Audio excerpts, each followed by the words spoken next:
주식메이트 방송입니다. 이번에 함께 알아볼 주식은 KC입니다. KC에 대해서도 이전에 안내를 드린 바가 있었습니다. 이전에는 매도로 안내를 드렸었어요. 상한가를 기록한 다음날 갭상승할 때는 매도 포인트, 매도로 대응하는 게 좋다라고 안내를 드렸어요. 그러고 나서 주가 누르고 다시 한번 상승을 했죠. 이건 어쩔 수 없는 것입니다만 일단은 매도 포인트로 대응을 안내를 드렸습니다. 그러고 나서 이제 급락이 나왔는데요. 급락 나온 이후에 다시 급등 패턴으로 자리 잡고 있습니다. 혹시라도 위쪽에서 매도 대응을 못 하셔서 물리신 분들은 제 방송 끝까지 잘 시청하시면 도움 받으실 것으로 사료가 됩니다. 오늘 급등이 나오는 것은 물론 전체적으로 주가 지수의 반등이 크게 나온 부분도 있지만 KC가 미국 전기자동차에 ACQ 인증 제품을 공급한다는 그런 소식이 나왔습니다.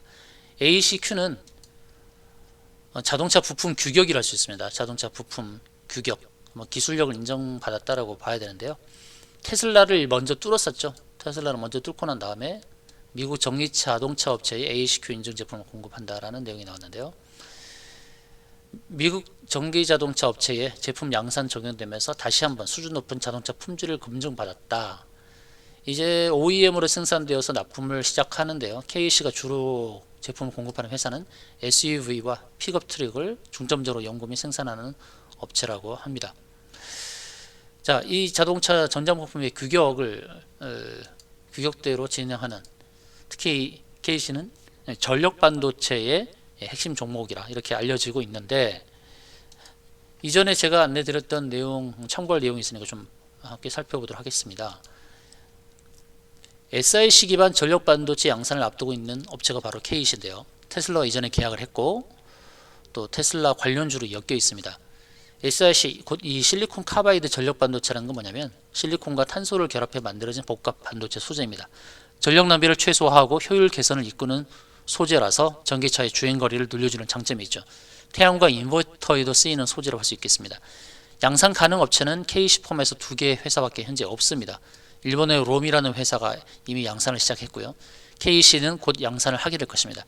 내년 상반기부터 양산 시작을 합니다. 실제 양산가까지는 시간적인 괴리감이 있어서 주가를 누를 수가 있다라고 안내를 드린 겁니다. 계속해서 우상향에서 주가가 달릴 수는 없다. 그래서 엘리엇 파동, 5파동이 완성되는 모양이다. 그래서 기본 원칙은 상한가 이후 다음날 갭상승 때 매도하는 것이다. 이렇게 해서 매도 관점으로 안내를 드렸던 바가 있습니다. 왜냐하면 양산까지의 시간적인 괴리감이 있기 때문에 그랬던 것이죠. 양산은 내년 상반기니까요. 테슬라와 계약 때문에 주가가 이렇게 급등이 나와서 계속해서 고가권에서 놀다가 주가 급락이 나왔고, 이번에는 다른 업체와의 또 공급 계약에 대한 소식이 나오면서 주가 급등이 나오는 것입니다.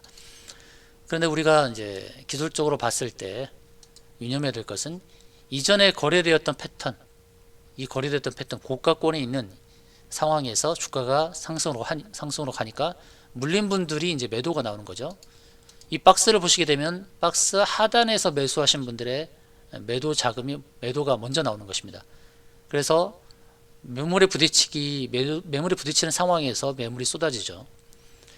그러면 이 박스권 상단까지 가려면은 무엇이 중요합니까? 바로 거래량입니다. 거래량이 상한가 발생했던 날 1억 4,700만 주의 거래량이 나왔는데 그 정도의 거래가 터져야 될 것입니다. 현재 11시 20분 4,900만 주, 5천만 주가 나오는데 이런 패턴을 유지하면 오늘은 1억 주의 거래량이 나올 수도 있죠. 그러나 오후장에 갈수록 거래량은 좀 줄어들 수 있으니까 그 부분은 우리가 유념하면서 대비를 해야 될 것입니다. 단기적으로 봤을 때는 매물대가 저항이 될 것으로 봅니다. 또한 21선도 저항이 될 것으로 보기 때문에 단기로는 끊어가는 전략도 괜찮다라는 것. 그리고 거래량이 크게 터져줘야만 주가는 상승할 것이다 봅니다. 그런데 중장기로서는 의미가 있죠. 2020년도 하반기에 하나의 봉을 만들고 최근에 이제 봉을 만들었죠. 10월 말에 2개의 봉을 만들었어요. 일반적으로 제가 매도 포지션을 중장기로 잡을 때는 세 번째 봉입니다. 세 번째 봉을 만들 때 추세 상단을 연결해서 고가 매도 포지션을 잡을 수 있다는 것이죠. 이렇게 대응할 수 있습니다. 내년도 상반기에 양산이기 때문에 다시 주가는 양산 소식과 더불어서 큰 상승이 나올 수 있을 것입니다. 단기적으로 봤을 때는 주가가 이전에 급등하고 급락을 했으니까 상승할수록 차익 매물 압력에 시달릴 수 있겠다라는 것은 우리가 위로 짐작할 수 있다는 것은 참고를 해야 될 것입니다. 이전에 일봉에서 봤을 때는 상승 파동 5파동을 완성하고 이제 하락 패턴이 나온 상태에서 오늘은 또 일봉에서 봤을 때 21선을 회복하는 움직임 이후에 매물대 저항에 부딪히고 밀린 상황이죠. 분명히 전기차 픽업 트럭 이 생산업체에 인증제품 공급을 한다는 소식은 분명히 긍정적인 뉴스이긴 합니다. 그런데 구체적으로 지금 안 나와 있죠. 어떤 업체인지 어느 정도 물량인지 그런 내용이 나오지 않았어요. 그래서 좀 불확실성은 좀 있습니다. 다만 내년도 양산을 고려할 때, 그리고 이미 양산하고 있는 업체, 일본 롬이라는 회사 양산하고 있는 업체의 퍼가 19에서 29배 수준으로 형성되고 있는데, 전력 반도체 양산하게 되면 위 수준의 밸류에이션 도달 기준으로 대응을 해야 된다라고 그렇게 판단합니다.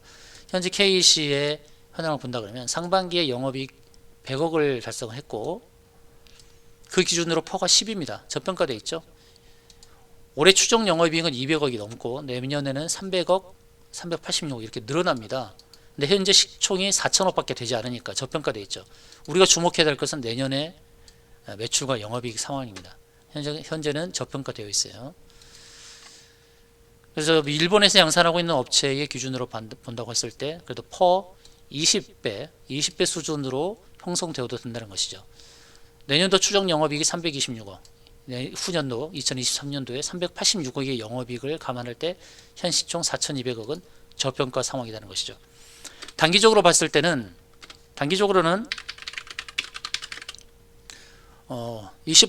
플러스 20% 상승의 흐름을 보여주고 있지만 매물대 저항 자리에서 차익 매물이 쏟아지니까 단기 매도 대응은 좋다는 관점입니다. 그런데 중기적으로는 제가 아까 말씀드렸듯이 내년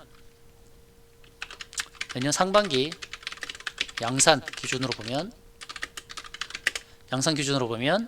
퍼 20배 수준까지 도달 관점으로 보니까 중기적으로는 상반기 양산 기준으로 보면 현재의 저평가 국면을 넘어선다는 관점으로 봐야 된다는 것입니다.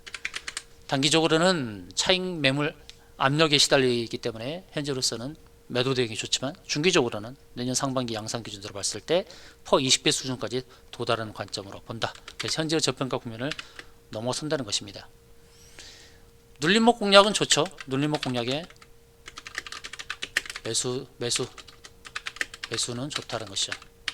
아직은 눌림목이 아니죠. 오늘은 급등이 나왔으니까 눌림목이 나왔을 때 매수는 좋다. 중장기 관점에서의 대응 원하시면